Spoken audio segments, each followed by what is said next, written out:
Good morning and welcome back to Planet Althistory. Today we are going to discuss what if America lost the Revolutionary War.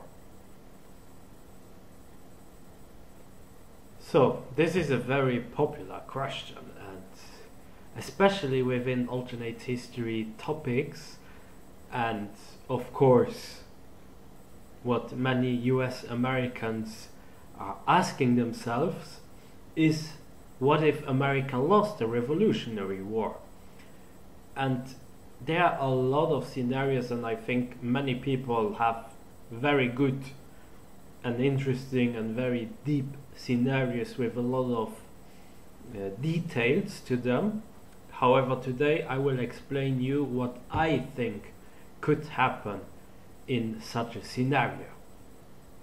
Now, of course, the American Revolutionary War, it just didn't happen without a reason. But in simple terms, no taxation without representation is the defining slogan for the war. So, of course, there are also many different reasons, such as the distance between the colonies and the motherland, potential economic gains for a small elite, as well as the emergence of a new identity. What if the Americans lost the Revolutionary War? Let's say that the war still happens, but the Brits would be much better prepared, whereas the Americans would be more disorganized and also face some more defeats. They would keep fighting for long term due to the massive geography, and the war, which in this timeline would become a rebellion, would last for a longer time. Spain and France would still join and still get a similar outcome as in OTL. The Brits would have to massively focus a lot more on the 13 colonies, leaving less room for expansion into Asia, for instance. Moreover, to compromise with most rebels, the British Empire would agree to make some reforms. People of the 13 colonies would be able to get representation in the parliament. And this will change the British Empire in many ways, as it will open the Pandora box. Now that the 13 colonies would get representation, where would this end? British colonies all over the globe would start to push for similar reforms. It would not mean that the colonies get now their independence much faster. No, it would just mean that the monarchy would be stronger. Let me explain it with an example of our world. There are Australia, Canada, New Zealand, and also many other countries that still have a British monarch as a head of state. So the Queen nowadays, she is still the head of state of Canada, Australia, New Zealand, and so on. So this is something that could happen in most colonies then. The monarchy would effectively hold strong power, but not in an absolutistic way.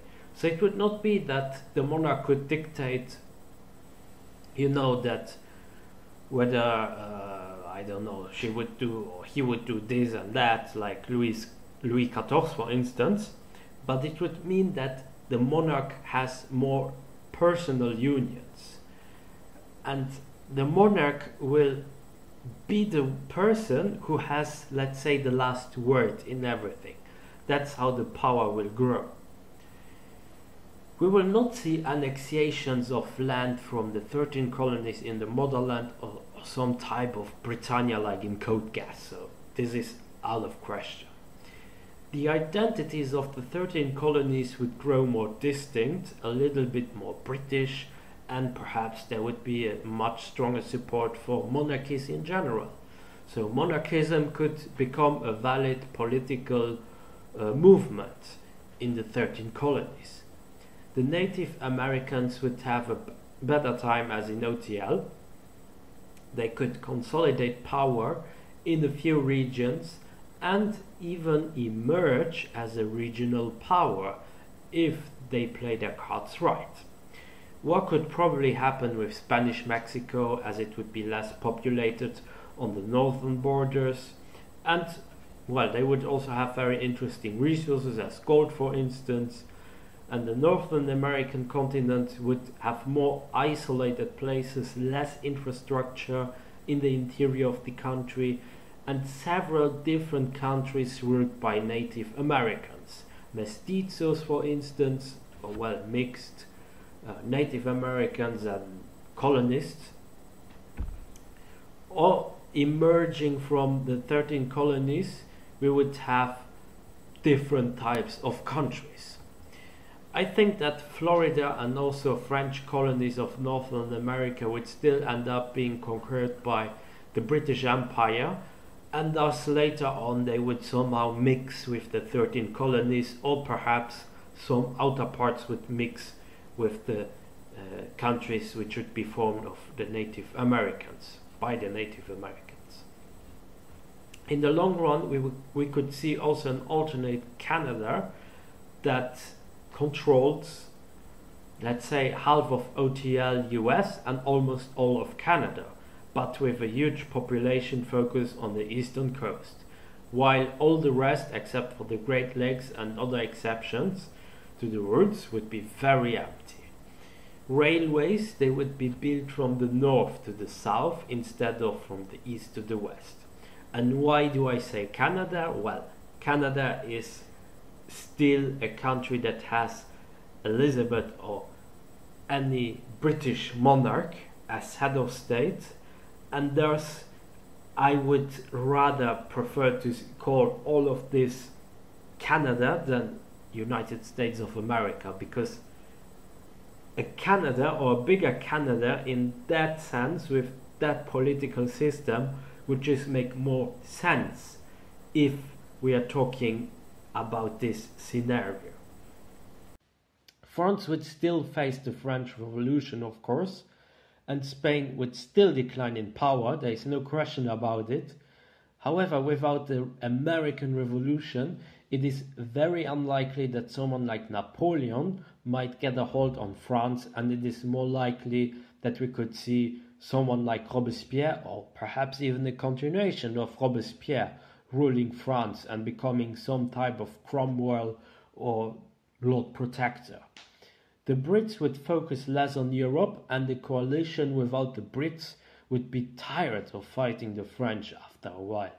Europe would not be conquered by French forces until Moscow, and Austria would probably unite most of Germany and perhaps even unite into a single German state, creating the Second Reich after some time. Problems in Poland and the Balkans would still emerge, of course, and some of the countries might even get their independence. If Spain decides to send troops overseas, France or the UK could jump in. This means that the thing with Latin America is that they might still get somehow their independence, because if Spain is facing problems, the Latins in all of Latin America, they will try to get their independence. And there is a good reason for it. Latin America was not massively settled by Spaniards, and they also had the strong past of ancient civilizations. So we can just take a look at Peru. We will find everywhere huge infrastructure built not only by the Incas, but also of people which were before the Incas in there. And the same goes for Mexico. We are not only having Aztecs and the Maya, but there were also people even before them. And also there were cultures and civilizations in, let's say, Colombia, for instance, or even in Chile with the Mapuche people, which are not so known, but they still existed and they had an impact. So the thing is, in Latin America, most people that settled in there, they also mixed a lot with the native population, and thus we have the mestizo population, who have a very distinctive identity of the Spaniards. And with that, The only colony, I believe, that could stay somehow loyal to Spain might be Argentina, because they are the only colony that was massively settled by mainly white Europeans. But given the fact that Argentina is a country with very rich resources and an even more complicated way to navigate all around, well, and also with an own elite, we should not forget this, and it's very important. It is very unlikely that they would stay in a union with Spain, and probably they would cut all their ties once they see that their motherland is in problems. Mass immigration of the 19th and 20th century would shift towards Brazil, Argentina and Chile, or the ABC countries. They would get a huge boost, could potentially even industrialize and keep an advantage over most countries in the world. They would not become as powerful as the US, so they would not individually fill the gap, but together maybe with a stronger Mexico or the alternate Canada, they could fill in that gap, let's say. But the thing is also that even if they become richer, stronger and more populated with more infrastructure and a better reputation, it would all be done at the expense of nature, of course. Patagonia and the Amazonas would be less isolated places. There would be also less indigenous populations, and it would be a very different region nowadays. So these regions would be very much different than in OTL.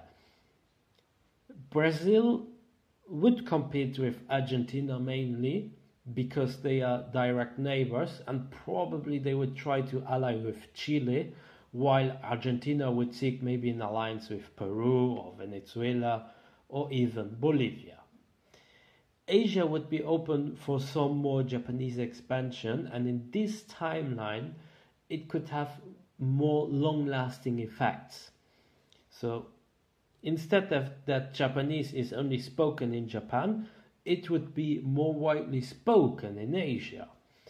India would be balkanized, and Africa could be a more interesting continent in the sense that it is not sure who would actually colonize these places in Africa, or if there would even be a colonization in the first place. So we could not only maybe have Ethiopia as only country together with Liberia, but well, Liberia will not exist.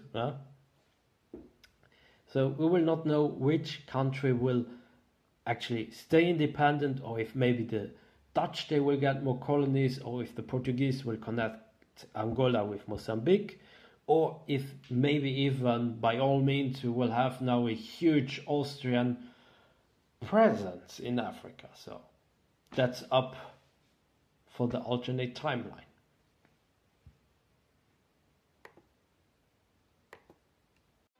That's it for today. I hope you enjoyed my video. Be sure to like and subscribe, leave a comment, support me also on Patreon, and join my forum, forum.planetalthistory.ga. Until next time on Planet Alt History.